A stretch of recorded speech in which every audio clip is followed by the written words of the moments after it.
السلام علیکم، میں ہوں سمر خٹک۔ ناظرین، جتنا ٹیکس پاکستان میں چوری ہوتا ہے اس کی مثالیں دنیا میں نہیں ملتی۔ پاکستان میں جتنے بڑے سرمایہ کار یا صنعت کار یا تاجر ہیں، اور پھر اس کے بعد اگر ہم چھوٹے تاجروں کی بات کرتے ہیں تو وہ بھی ایسے راستے ڈھونڈتے ہیں کہ وہ ٹیکس سے بچ سکیں، اپنے اثاثے چھپا سکیں۔ ایف بی آئی میں کچھ ایسے لوگ ہیں جنہیں ملکی مفادات سے زیادہ اپنے مفادات عزیز ہوتے ہیں۔ کہا جاتا ہے کہ امیر لوگوں سے ٹیکس لیا جائے اور جبکہ غریب لوگوں کو ٹیکس سے استثناء دیا جائے، زیادہ کمانے والا ٹیکس دے تاکہ اس سے غربت مٹانے کے لیے اور پاکستان میں جو ہے وہ پیسے ہوں۔ اگر ہم دوسری طرف دیکھتے ہیں، جو بھی حکومت آتی ہے وہ یہی دعویٰ کرتی ہے کہ جہاں جہاں ضرورت ہوگی وہاں ٹیکس لگائیں گے، لیکن اس پر عمل درآمد کہیں کہیں ہوتا ہے۔ اب شہباز حکومت نے سپر ٹیکس لگانے کا فیصلہ کیا ہے۔ جہاں پہ اس کے نفاذ کی باتیں سامنے آئی تو وہیں پہ آوازیں اٹھنا شروع ہوئی کہ اگر اس کا نفاذ ہوتا ہے تو پھر اس کے بعد صنعتیں کیسے چلیں گی؟ امیر آدمی سے ٹیکس نہیں لیں گے، سرمایہ داروں سے ٹیکس نہیں لیں گے، اگر باہر ممالک سے قرضے نہیں لیں گے تو معیشت کو سنبھالا کیسے ملے گا؟ دوسری طرف شہباز شریف صاحب نے کہا کہ اگر آئی ایم ایف کی طرف سے کوئی نئی شرط نہیں آتی تو ممکن ہے کہ یہ معاہدہ ہو جائے۔ یہاں ایک طرف جہاں پاکستان کو معاشی مشکلات کا سامنا ہے تو دوسری طرف دہشت گردی کا بھی سامنا ہے، جس طرح سے ہم نے دیکھا کہ پاکستان میں نیشنل سیکورٹی کی جو پارلیمانی کمیٹی ہے اس کی میٹنگ ہوئی، جس میں ٹی ٹی پی کے ساتھ جو مذاکرات ہو رہے ہیں، کہا جا رہا ہے کہ پارلیمان کو اعتماد میں لیا جائے اور یہ فیصلے پارلیمان کے اندر ہوں۔ کچھ اور بھی اہم موضوعات ہیں جس پہ آج کے پروگرام میں ہم بات کریں گے۔ اس وقت ہمیں ٹیلی فون لائن پہ جوائن کیا ہے دفاعی تجزیہ کار ہیں بریگیڈیئر اسحاق۔ سر، آپ کو پروگرام میں خوش آمدید کہتی ہوں۔ تھینک یو سمر۔ سر، اس وقت جو صورتحال اگر آپ سے پوچھیں کہ جو مبہم خبریں آ رہی ہیں کہ ٹی ٹی پی کے جو لوگ ہیں ان کو ہم لوگ رہا کر رہے ہیں، ان کے ساتھ جو ہے مذاکرات ہو رہے ہیں، ہم ان کے مطالبات مان رہے ہیں، منظرنامہ کیا ہے؟ اصل صورتحال ہے کیا؟ سمر، ایسا ہے کہ بیسیکلی تو ٹی ٹی پی سے آج مذاکرات نہیں شروع ہوئے۔ یہ مذاکرات اس وقت سے شروع ہیں جب سے افغانستان میں طالبان کی حکومت آئی تھی، اور اس دوران میں ہمیں افغان طالبان ہماری سپورٹ کرتے رہے، اور ہم بھی چاہتے تھے ٹی ٹی پی کے ساتھ، اس لیے کہ ٹی ٹی پی نے ایک بار پھر سر اٹھانا شروع کر دیا تھا، اور اس وجہ سے یہ پچھلے آپ کہیں گے کیونکہ سال ایک کی محنت ہے جس کے بعد سے ہم کسی جگہ پہ پہنچے ہیں۔ بیچ میں ایک ریکارڈ بھی ہوا تھا ٹیمپریریلی، پھر عید کے اوپر دوبارہ ریکارڈ ہوا، اور ابھی ایک جو فائنلی جو ابھی خبریں آ رہی ہیں اس کی خیر خد و خال تو ابھی ہمیں تفصیلیں نہیں ملے، لیکن جو خبریں ملی ہیں اس کے حساب سے ابھی انہوں نے ایک ٹائم پیریڈ نہیں دیا، ان لمیٹڈ سیز فائر کا اعلان کیا ہوا ہے، اور اسی دوران میں بات چیت چل رہی ہے۔ کچھ ان کی ڈیمانڈز ہیں، آف کورس کچھ ہماری ڈیمانڈز ہوں گی، اور پھر دیکھتے ہیں کہ کس کروٹ یہ اونٹ بیٹھتا ہے۔ سر، افغانستان میں طالبان کی حکومت اور پھر ان کی موجودگی اور ثالثی کا جو کردار ادا کر رہے ہیں، آپ کیا سمجھتے ہیں کہ ان مذاکرات کی کامیابی کے لیے کتنا بڑا فیکٹر ہوگا یہ؟ دیکھیں، ٹی ٹی پی کو سپورٹ ملا کرتی تھی افغانستان میں بیسڈ اینٹی پاکستان یا ایک قسم کی ناپسندیدہ حکومت جو پاکستان کے ساتھ کوئی اتنے اچھے تعلقات نہیں رکھتی تھی، جس میں اسپیشلی آپ این ڈی ایس کی بات کر سکتے ہیں، اینٹی پاکستان جو northern alliance, x northern alliance پرانے زمانے والے، ان لوگوں کی تھی، پھر وہاں پر انڈین انفلوئنس بہت تھا۔ تو یہ سارے کے سارے ایلیمنٹ اس وقت ٹی ٹی پی کی سپورٹ کے لیے تھے، اور ٹی ٹی پی کو ایک سپورٹ بیس ملا ہوا تھا افغانستان میں۔ اگر آپ کو یاد ہو، ضرب عضب ہم نے شروع کی تھی تو اچھی خاصی ان کی لیڈرشپ افغانستان اور اسپیشلی افغانستان کے نارتھ میں بھاگ کے یہاں سے چلی گئی تھی، لیڈرشپ کی میں بات کر رہا ہوں۔ باقی کارڈر کچھ یہاں تھا، کچھ ادھر تھا، آنا جانا لگا رہتا تھا، اس لیے کہ بارڈر اس وقت تک فینس بھی نہیں تھا جب ہم نے ضرب عضب شروع کی تھی۔ تو وہاں پر ان کے پاس سپورٹ تھی، ان کو اکنامک سپورٹ ملا کرتی تھی، ان کو مورل سپورٹ، ان کو شیلٹر سپورٹ، ان کی پلاننگ وغیرہ، یہ سب کچھ وہاں پر ایٹ بیہیسٹ آف دی انڈین اور افغان انٹیلیجنس اور افغان اینٹی پاکستان ایلیمنٹ جو اس وقت وہاں پر حکومت میں تھے یا کرتا دھرتا تھے۔ تو اس ٹائم فریم میں جو بھی ایکارڈ ہوئے یا جو بھی بات چیت ہوتی تھی وہ ہم پاکستان بڑی ویک وکٹ پر کیا کرتا تھا، اور اسی لیے جتنے پرانے ہمارے ایکارڈ ہوئے وہ زیادہ عرصہ نہیں چل سکے.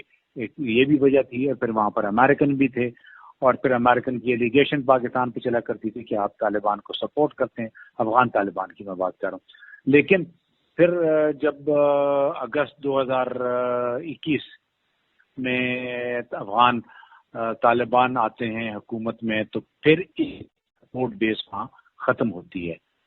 انڈین انفلوئنس ختم ہوتا ہے، امریکن انفلوئنس ختم ہوتا ہے، جو اینٹی پاکستان ایلیمنٹ ہے ان کا انفلوئنس کافی حد تک کم ہو جاتا ہے.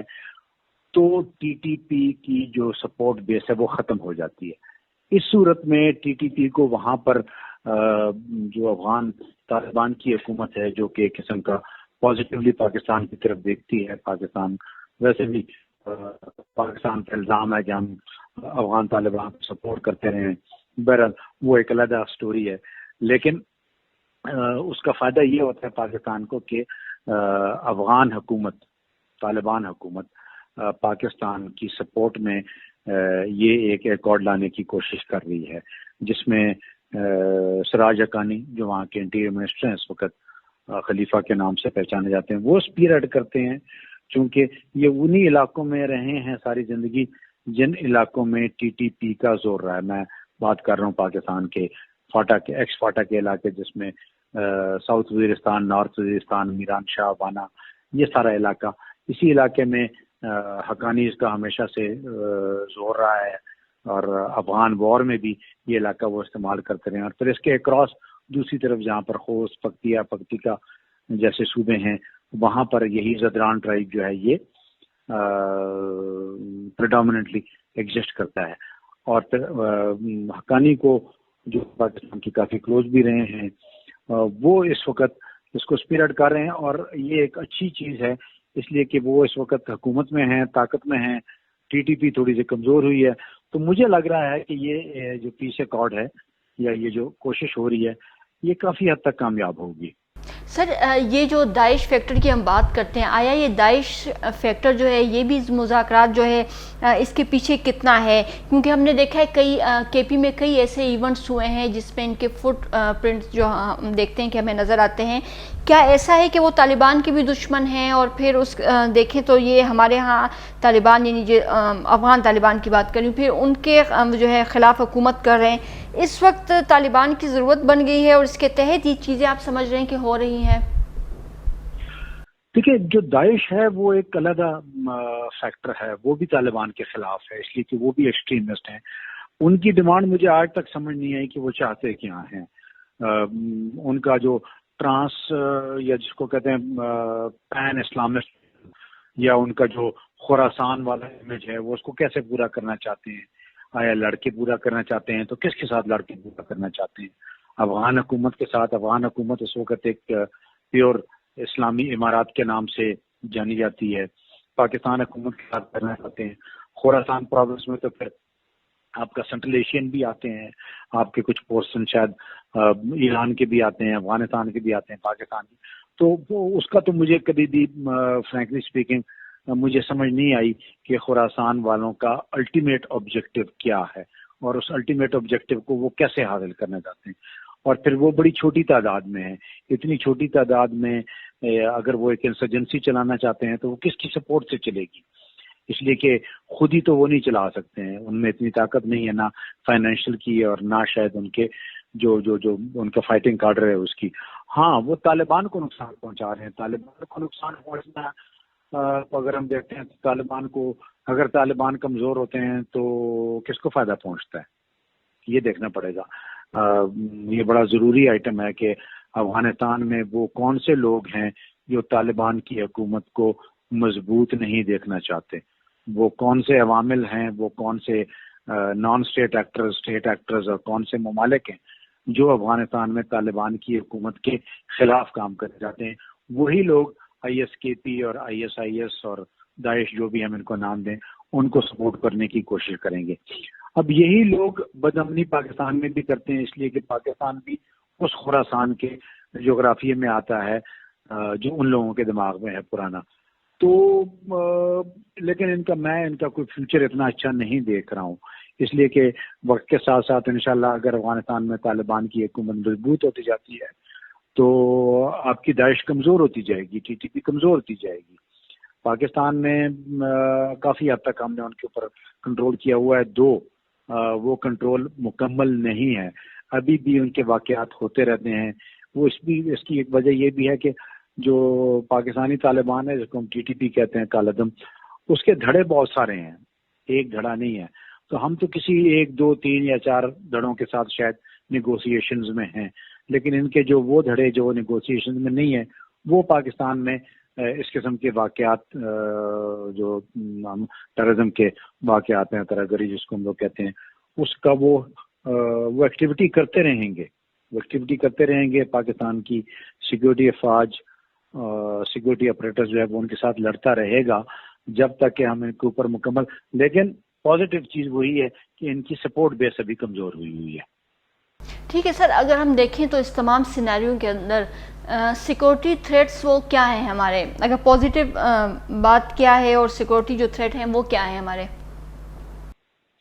دیکھیں ہمارے پاس سب سے بڑا مسئلہ، دیکھیں اس وقت ایک سب نیشنلسٹ موومنٹ ہیں دو جو پاکستان میں. ایک تو آپ کی بلوچستان کی انسرجنسی ہے، وہ ایک فیئر فیکٹر ہے جو پاکستان کے اندر ایگزسٹ کر رہا ہے. میں صرف سیکورٹی پوائنٹ آف ویو سے ان کے دیکھتا ہوں، وہاں پر وہ ایک نیشنلسٹ، سب نیشنلسٹ ہیں، چاہے وہ بگٹی ہیں، چاہے وہ مری ہیں، چاہے جو مرضی ٹرائب ہیں، لیکن ایک اس کی سپورٹ بیس بھی افغانستان کے تھرو تھی اور انڈیا کے تھرو تھی. تو وہاں پر بھی ان کو تھوڑی سی کمزوری ہوئی ہے. پاکستان کی جو اسٹیٹ ہے اس میں تھوڑی سی بہتری آئے گی، اس لیے کہ جب سپورٹ بیس کمزور ہو جاتا ہے تو جو آپ کی سیکورٹی فورسز ہیں وہ بہتر طریقے سے آپریٹ کر سکتی ہیں. ایک تو ہمارا یہ ایک گرے ایریا ہے. دوسرا ہمارا گرے ایریا جو ہے وہ ٹی ٹی پی کی پریزنس یا ان کے کارڈر کی چھوٹے آل اوور ایکس فاٹا، وہاں پر ان کی موجودگی ہے. آلدو ان کی لیڈرشپ دونوں طرف ہے، کبھی ادھر ہوتی ہے کبھی اس طرف ہوتی ہے افغانستان پہ. لیکن ایک اچھی چیز یہ ہے کہ جب سے آپ کی فینسنگ ہوئی ہے، بارڈر ہوئی ہے، جو افغانستان کے ساتھ ہمارا بارڈر جو ہے وہ جب سے ہم نے باڑ لگائی ہے، اس سے ان کی موومنٹ کافی کنٹرول ہو گئی ہے اور ہمارے لیے آسانیاں بڑھ گئی ہیں. لیکن یہ تھریٹ ابھی تک ایگزسٹ کرتا ہے. اس لیے ایگزسٹ کرتا ہے کہ اگر ہم پچھلے مارچ اپریل کے مہینوں کو دیکھیں تو اس میں واقعات بہت بڑھ گئے تھے. آلموسٹ روزانہ ایک یا ایک سے زیادہ واقعات ہو رہے تھے آل اوور پاکستان میں، جس میں ایون کچھ سیٹلڈ ایریا میں بھی ہوتے رہے تھے. تو یہ دو بڑے تھریٹ ہیں جو اس وقت ہیں. تو ہمیں ٹی ٹی پی کو کاؤنٹر کرنا پڑے گا، ساتھ ساتھ بلوچستان انسرجنسی کو دیکھنا پڑے گا، اور ان سب کے پیچھے وہی نیشنلسٹ، سب nationalist, P T M type کی جو ایکٹیویٹی ہے، پشتون تحفظ موومنٹ، ان کو دیکھنا پڑے گا.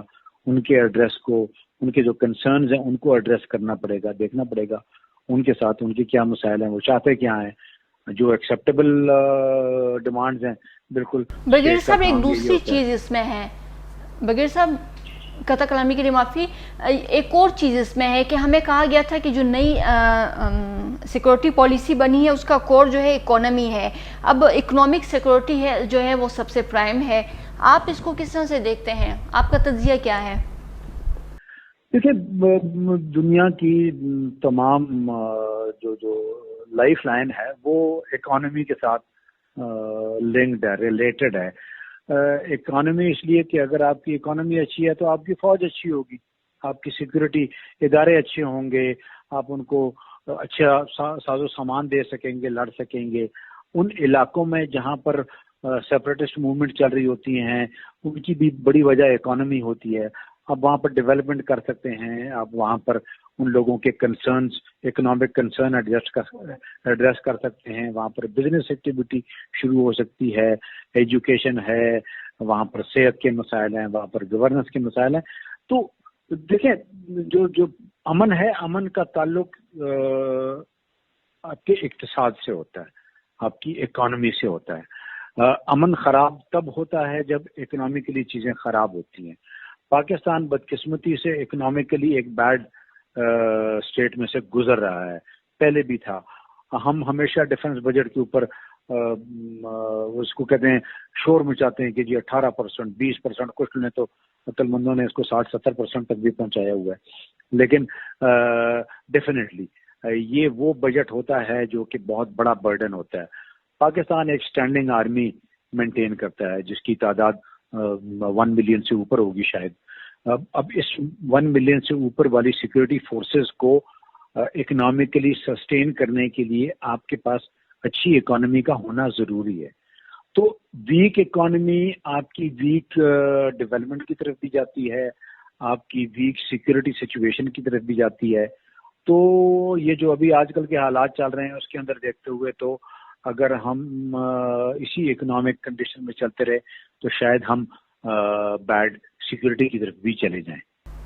ٹھیک ہے بریگیڈیئر صاحب, تو شکر آپ کے ٹائم کا. ناظرین لیتے ہیں چھوٹی سی بریک, اسٹے ود اس.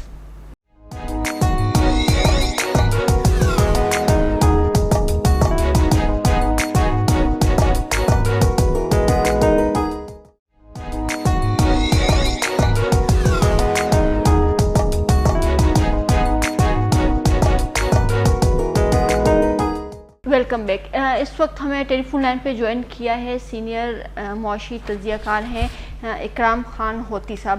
ہوتی صاحب, پروگرام میں آپ کو خوش آمدید کہتی ہوں. جی السلام علیکم. ہوتی صاحب, یہ جو معیشت دان ہیں وہ بھی کہتے ہیں اور یہ کہا جاتا ہے کہ جو ہم ان طبقات پہ ٹیکس نہیں لگاتے جو ٹیکس کے جو ریشو ہے اس کو نہیں بڑھاتے, جو ملک کے اندر وافر مقدار میں پیسہ کماتے ہیں. کیا سپر ٹیکس آپ سمجھتے ہیں کہ لگانا چاہیے اور یہ معیشت کی بحالی کی طرف کوئی اچھا اقدام ہے؟ دیکھیں, اس وقت 3 ڈیمیجز ہو چکے ہیں پاکستان کو اگر اکنامکس کے لحاظ سے دیکھیں. اصل میں لوگ صرف مارکیٹ اکانومی کو دیکھتے ہیں یا کرنسی کو دیکھتے ہیں. یہ پوری پولیٹیکل اکانومی کو دیکھنا پڑے گا. نمبر 1, ریاست کے پاس پیسے نہیں ہیں جس سے ریاست اپنا کام چلائے. نمبر 2, سرمایہ کاروں کے پاس پیسے نہیں ہیں کہ وہ مارکیٹ کو وسعت دیں. اور نمبر 3, پاکستان کے پاس فارن کرنسی اتنی نہیں ہے کہ قرضے بھی واپس کرے اور امپورٹ بھی کر سکے. تو یہ تینوں قسم کے کرائسس اکٹھے ہو چکے ہیں پاکستان کے لیے. اب ان تینوں کو ہولسملی لینا پڑے گا کہ ان کا تینوں کا بیک وقت علاج کیا ہے. اچھا, بدقسمتی یہ ہے کہ جس میں علاج کرنا ہے وہ قوت پاکستان میں موجود نہیں ہے.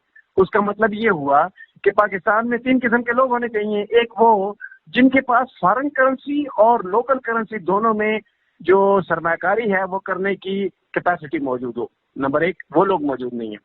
دوسرا, پاکستان کے پاس ایک گروپ نہیں ہے جو کہ دنیا میں ہوتا ہے جو کہ ایسے کرائسس سے بچاتا ہے, جس کو پولیٹیکل اکانومسٹ کا گروپ کہتے ہیں. وہ کوئی ایسا گروپ نہیں ہے کہ سب پارٹیوں میں بٹے ہوئے ہیں. نیشنل تھنکنگ گروپ نہیں ہے.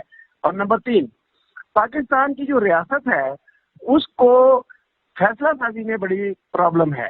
اگر وہ بہت سخت فیصلے لیتی ہے تو وہ پولیٹیکلی انپاپولر ہو جاتی ہے. اگر وہ بہت ڈھیلے فیصلے لیتی ہے تو IMF ناراض ہو جاتا ہے. تو پاکستان ایک ایسے مقام پہ آگے کھڑا ہوا ہے جو سری لنکا والا تو نہیں ہے, لیکن یہ مقام جو ہے یہ تقریباً یونان والا بن چکا ہے, جو آج سے کوئی 15 سال پہلے ترکی کا تھا وہ والا بن چکا ہے کہ نہ سرمایہ کاری ہو پا رہی ہے, نہ سخت اقدامات کے فیصلے ہو پا رہے ہیں, نہ ہی ہمارے پاس کوئی ایسی ٹیم ہے جو ان دونوں کو کر سکے اور نیشنل جو ہے ایک اس پہ کنسنسس بن سکے. یہ جو چیزیں یہ غیر موجودگی ہے اس کو مد نظر رکھ کر ایک بالکل سیاست سے مبرہ ایک سوچ سامنے لانی چاہیے, اور وہ یہ ہے کہ پاکستان کو اس وقت ریاست کو بھی اپنے اخراجات کم کرنے ہیں. اس کا ایک ہی حل ہوتا ہے کہ ریاست بھی اپنے اخراجات کم کرے اور جو نیشنل کنسنسس کے ذریعے جو بیرون ملک پاکستانی ہیں ان سے بھی کہے کہ اس وقت پاکستان میں انویسٹ کرو اور لانگ ٹرم انویسٹمنٹ کرو. کم از کم 5 سال کا ان کو ایک پلان دے دیا جائے اور وہ انویسٹ کریں, اور اس کو 5 سال بعد جس طرح بانڈ ہوتا ہے اس بانڈ کی طرح کا اس کو شکل دے کر اس کو اسپیسیفک انویسٹمنٹ پلان دے دیں. اچھا, وہ انویسٹمنٹ پلان دینے والے میں نے عرض کیا کہ آپ کے پاس لوگ نہیں ہیں. اگر ہیں تو ان کو پاکستان میں کنسنسس نہیں حاصل, ان کو سارا میڈیا نہیں سپورٹ کرتا, ساری پولیٹیکل پارٹیز مل کے سپورٹ نہیں کرتی, سارا انٹیلیجنشیا سپورٹ نہیں کرتا. تو یہ جو پرابلم ہے یہ گہرا ہے, یہ ٹیکس لگانے سے بھی گہرا ہے, یہ ڈیولپمنٹ پروجیکٹس کو بنانے سے بھی گہرا ہے, یہ ڈالر حاصل کرنے کی جو کوشش ہے اس سے بھی گہرا پلان ہے. اور اس کے علاوہ یہ پاکستان میں کتنا بجٹ آپ کم کر لیں گے؟ آپ نہیں کم کر سکتے. آپ نے ایک ایسے پوائنٹ پہ پاکستان کو لا کے کھڑا کر دیا ہے کہ جہاں وہ 10,000 ارب روپے کے بجٹ سے کم بجٹ پہ گزارا نہیں ہے اس کا, جہاں پہ 7,000 ارب روپے سے زیادہ FDR کا ٹیکس اکٹھا نہیں ہو سکتا.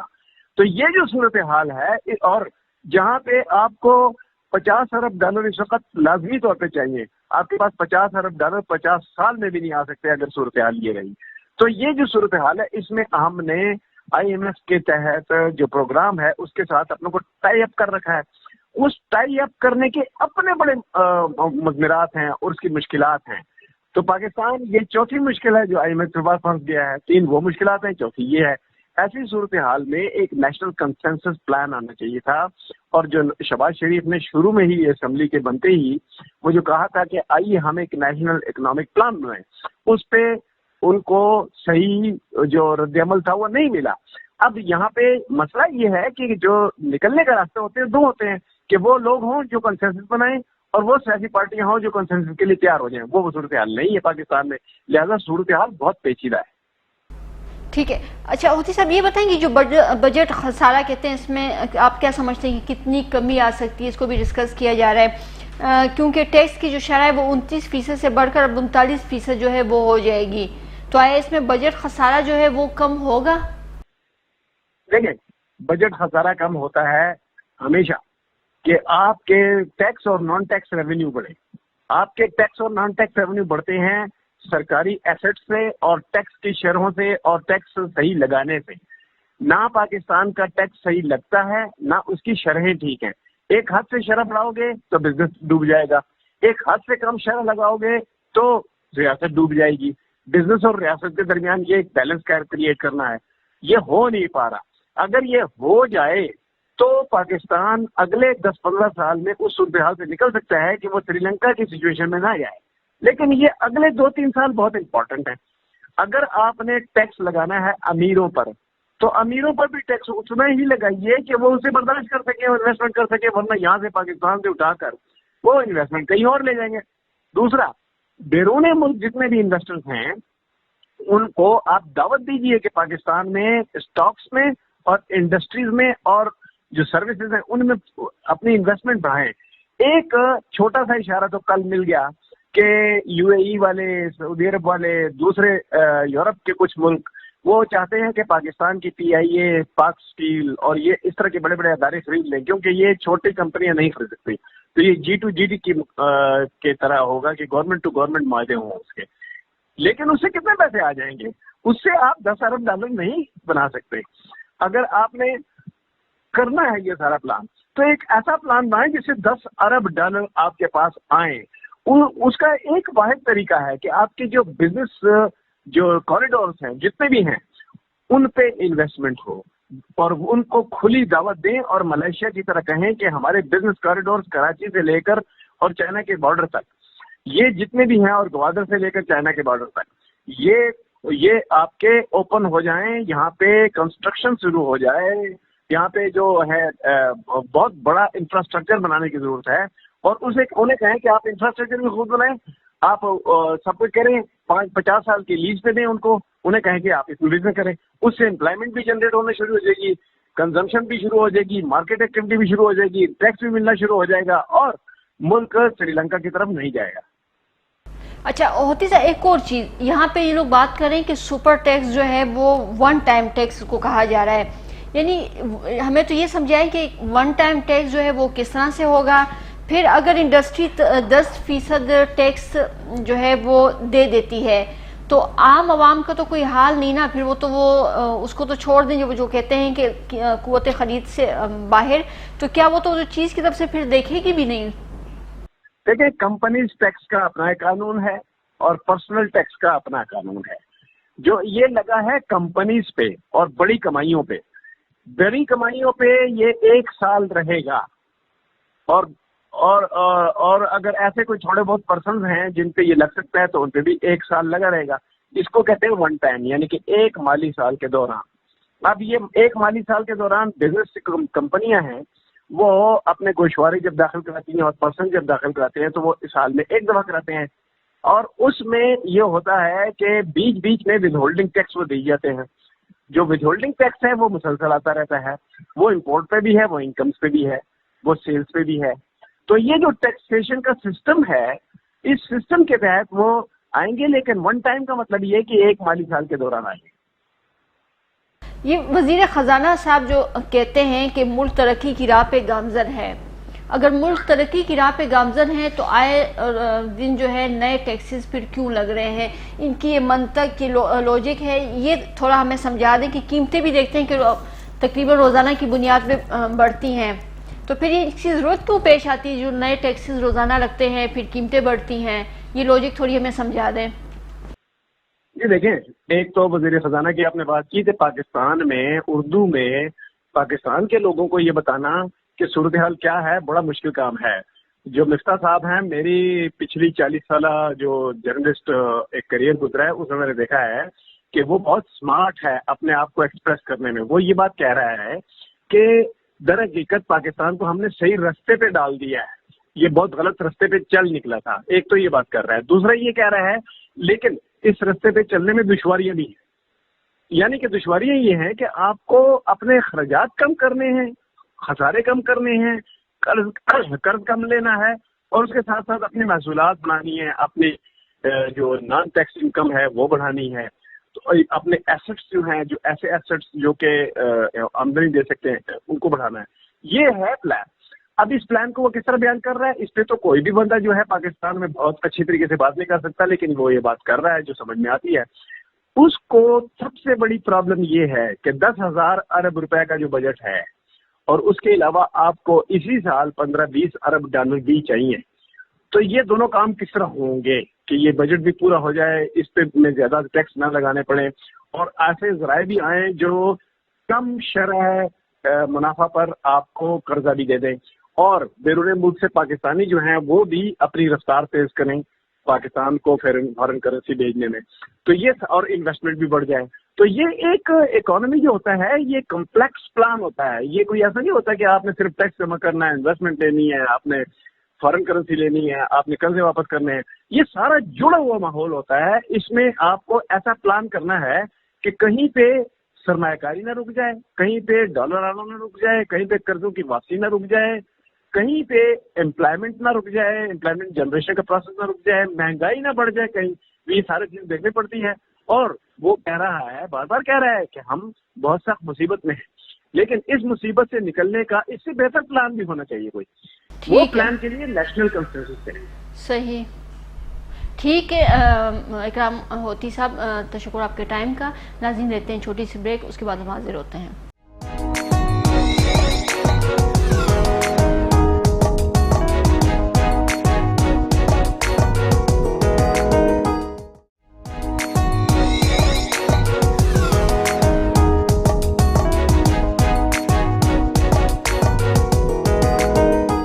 Welcome back. ہمیں ٹیلی فون لائن پہ جوائن کیا ہے ڈپٹی افغان کونسل جنرل مفتی نور اللہ ہوتک صاحب. نور اللہ ہوتک صاحب اس وقت ہمارے ساتھ ٹیلی فون لائن پہ موجود ہیں. مفتی صاحب, پروگرام میں آپ کو خوش آمدید کہتی ہوں. تھینک یو, جزاک اللہ, آپ نے دعوت دیا, آپ شکریہ ادا کرتے ہیں. مفتی نور اللہ صاحب, جس طرح سے افغانستان میں ایک قدرتی آفت آئی ہے, پہلے ہی افغانستان بہت سے مسائل کا سامنا کر رہا تھا. یہ قدرتی آفت آنے کے بعد ہم نے دیکھا کہ وہاں پہ جو حالات ہیں وہ پہلے سے زیادہ خراب ہو گئے ہیں, کیونکہ یہ جو افغانی ہیں یہ پہلے ہی بہت سی مشکلات کا شکار تھے.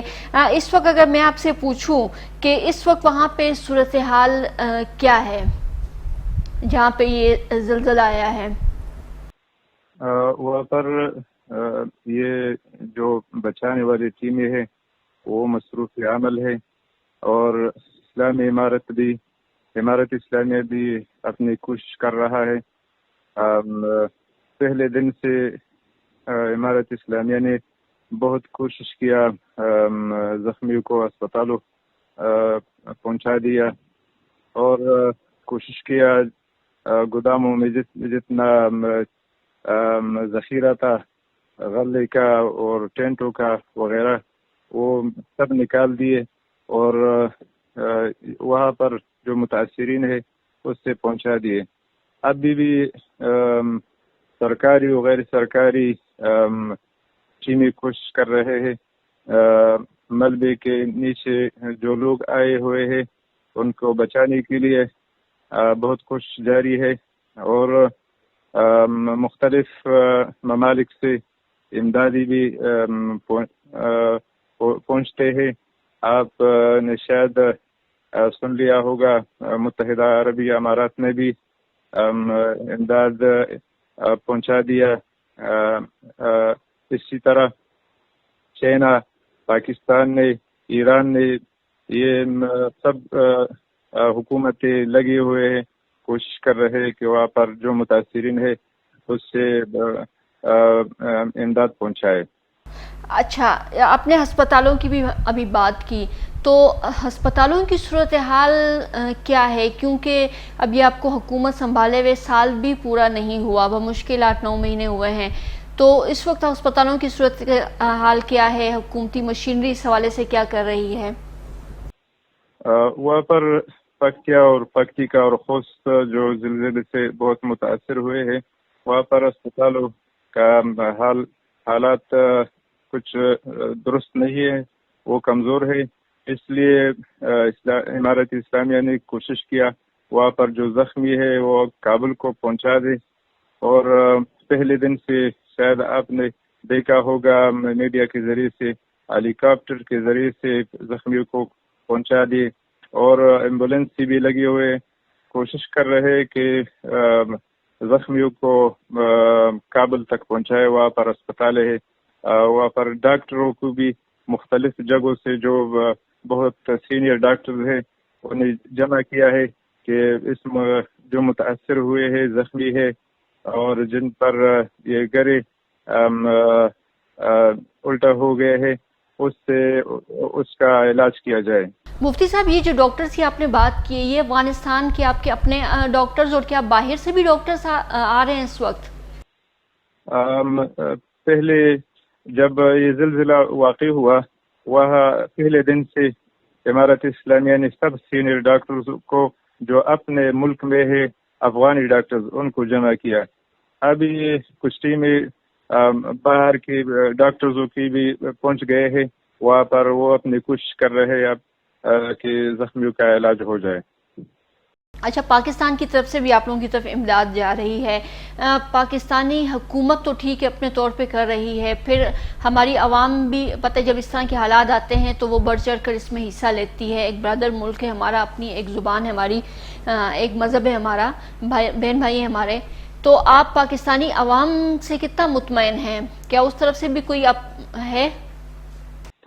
الحمدللہ پاکستانی عوام نے ہر وقت میں افغانی عوام کو ہاتھ دیا ہے مشکل حالاتوں میں. اس مشکل گھڑی میں بھی حکومت، سرکاری اور غیر سرکاری عوام نے بہت کوشش کیا کہ متاثرین کو امداد پہنچا دیا جائے. عوام نے بہت ایمانداری اور خلوص کا اظہار کیا، مختلف جگہوں میں کیمپ قائم کیے، چندہ جمع کر رہے ہیں اور کوشش کر رہے جتنا بھی ہو سکے افغانی عوام کا امداد ہو جائے. ہم امارت اسلامیہ اور عام عوام افغانی پاکستانی عوام سے بہت خوش ہے کہ جتنا ہو سکتا ہے اس سے بھی یہ زیادہ امداد کر رہے ہیں. اللہ تعالیٰ ان کو جزائے خیر دارین میں دے دے. ابھی کچھ دن پہلے یہ خبریں بھی آ رہی تھی کہ جب بارشوں اور سیلاب جو ہے اس نے بھی بہت متاثر کیا آپ کے کچھ علاقوں کو. میرا خیال ہے کوئی 6 سے 7 اضلاع ہیں آپ کے جن کو متاثر کیا ہے. آبادی بھی یقینی طور پہ ان کی کافی ہوگی. آپ ہمیں کچھ اندازاً بتا سکتے ہیں تقریباً کتنی آبادی آپ لوگوں کی وہاں پہ متاثر ہوئی ہے ان اضلاع میں؟ زلزلہ تو بھی آیا ہے لیکن اس سے پہلے بارشوں کا اور اس کا سیلاب کا بھی آپ لوگوں کو سامنا کرنا پڑا. یہ ایک مشکل نہیں، 2-3 مشکلیں جمع ہو گئے. پہلے زلزلہ، پھر اس کے بعد بہت تیز بارشیں ہو گئے، اس کی وجہ سے سیلابی نکل گئے. دوبارہ بھی زلزلے کے جھٹکے آئے، اس سے بھی جتنے گھر کچھ بچے تھے وہ بھی مسمار ہو گئے، اور سیلابوں سے بہت لوگ متاثر ہوئے ہیں۔ البتہ یہ خصوص پکتیا اور پکتیکا میں سیلابوں سے لوگ زیادہ متاثر نہیں ہوئے، دیگر صوبوں میں یہ زد زیادہ تھا۔ یہاں پر مشکل یہ تھا کہ ایک طرف سے زلزلے کی وجہ سے گھرے خراب ہوئے تھے، لوگ صحرا میں پڑے ہوئے تھے، اس کے اوپر بارش ہو گئی، لوگوں کو بہت مشکلوں کا سامنا کرنا پڑا۔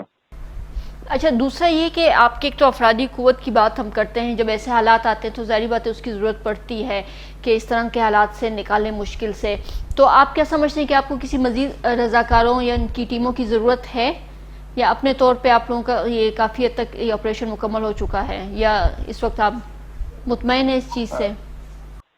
وہاں پر یہ جو علاقہ ہے بہت دور دراز علاقہ ہے، زلزلے کا اثر بہت زیادہ علاقوں میں ہوا ہے۔ پکتیکا کے 36 جو گاؤں ہے وہ سب اس سے بہت زیادہ متاثر ہوئے ہیں۔ وہاں پر چونکہ یہ پہاڑی علاقہ ہے، وہاں پر بہت زیادہ امداد کی ضرورت ہے۔ عوام نے بھی بہت ہمت کیا، کوشش کیا کہ وہاں پر جو چھتوں کے نیچے، جو ملبے کے نیچے لوگ پھنسے ہوئے تھے اسے نکالا جائے۔ رضاکار ٹیمیں بھی لگی ہوئے ہیں، لیکن آپ کو معلوم ہے کہ وہاں پر مشینری کی بہت قلت ہے، وہاں پر جدید مشینری کی ضرورت تھی، وہ وہاں پر نہیں ہے، اس لیے بہت ضرورت ہے کہ رضاکار ٹیمیں اور بھی جائے اور وہاں پر جو پھنسے ہوئے لوگ ہیں اسے نکال دیا جائے۔ ٹھیک ہے مفتی صاحب، یہ بتائیں کہ یہ جو صورتحال ہے جس طرح سے بنی ہوئی ہے، ظاہری بات ہے جب ایسے حالات ہیں جو پڑوسی ہم آپ کے ممالک ہوتے ہیں وہ پھر امداد کرتے ہیں، آپ کی مدد کرتے ہیں ایسے حالات میں، اگر ہم خطے کے اسلامی ممالک کی بات کرتے ہیں تو ان کی طرف سے کوئی امداد آپ کے پاس، جیسے آپ نے 1-2 ممالک کا تو ذکر کیا، لیکن تھوڑا سا ہمیں ڈیٹیل سے آپ بتائیں گے کہ باقی جو اسلامی ممالک ہیں وہ آپ کے ساتھ کون کون ہیں، یا دوسرے ممالک جو امداد کر رہے ہیں اس حوالے سے، یا ان کا کردار جو ہے اس وقت، اس کردار سے آپ مطمئن ہیں؟ اسلامی ممالک میں پاکستان سب سے آگے ہے، اس نے عوامی سطح پر اور سرکاری سطح پر بہت زیادہ امداد کیا، اور اسلامی ممالک بھی اپنا حصہ لے رہے ہیں، اس میں ایران ہے، ترکی ہے، قطر ہے، متحدہ عربی امارات ہے، یہ کوشش کر رہے ہیں کہ وہاں پر امدادی ٹیمیں پہنچا دیا جائے اور امدادی مواد پہنچا دیا جائے۔ اور یہ یو این کا کردار کیا، مطلب وہاں کی کوئی ٹیمیں وغیرہ آپ کے پاس یہاں آئی ہیں امداد کے لیے؟ ابھی تک تو وہ یہ کہہ رہے ہیں کہ ہم جائزہ لے رہے ہیں وہاں پر اس علاقے کی کتنا علاقہ متاثر ہوا ہے، لیکن یہ جائزہ لینا بہت تاخیر کرے گا وہاں پر جو پھنسے ہوئے لوگ ہیں اس کے بچانے میں۔ اس سے لگتا ہے کہ وہ اخلاص اور خلوص کا اظہار نہیں کر رہے، جتنا چاہیے تھا کہ وہاں پر بہت تیزی سے کام ہو جائے، وہاں پر یو این کی طرف سے، WHO کی طرف سے تیزی سے اور بہت جلدی سے امداد پہنچا دیا جائے، وہ نہیں کر رہے۔ در حقیقت وہ جو نعرے لگا رہے ہیں کہ ہم انسانیت کے دوست ہیں اور انسان دوستی کا، انسان کو بچانے کے لیے ہم بنے ہوئے ہیں، انہوں کا نعرہ یہاں پر جھوٹا ثابت ہو رہا ہے۔ یہاں پر تو کوئی سیاست کا معاملہ نہیں ہے، یہاں پر انسانیت کے بچانے کا معاملہ ہے۔ لگتا ہے کہ وہ جو سیاست کا زور ہے عوام سے یہ لوگ لے رہے ہیں اور عوام کی تکلیف کو دور کرنے میں بالکل حصہ نہیں لے رہے۔ یہ لگتا ہے کہ ایک طرفہ لوگ ہیں. واقعیت میں انہیں میں کچھ رحم نہیں ہے کہ وہاں پر پھنسے ہوئے لوگ ہیں اس سے بچایا جائے یا زخمی لوگ کا علاج کیا جائے. یہاں پر جو بچے ہوئے ہیں وہ بہت ضرورت مند ہے, اسے کپڑے چاہیے, اسے غذا ادویہ چاہیے اور دیگر لباس چاہیے. یہ لوگ اس میں کچھ بھی نہیں کر رہے. ٹھیک ہے نور اللہ ہوتک صاحب, تشکر آپ کے ٹائم کا, آپ نے اپنا قیمتی ٹائم ہمیں دیا. ناظرین اب تک کے لیے اتنا ہی, اللہ پامان.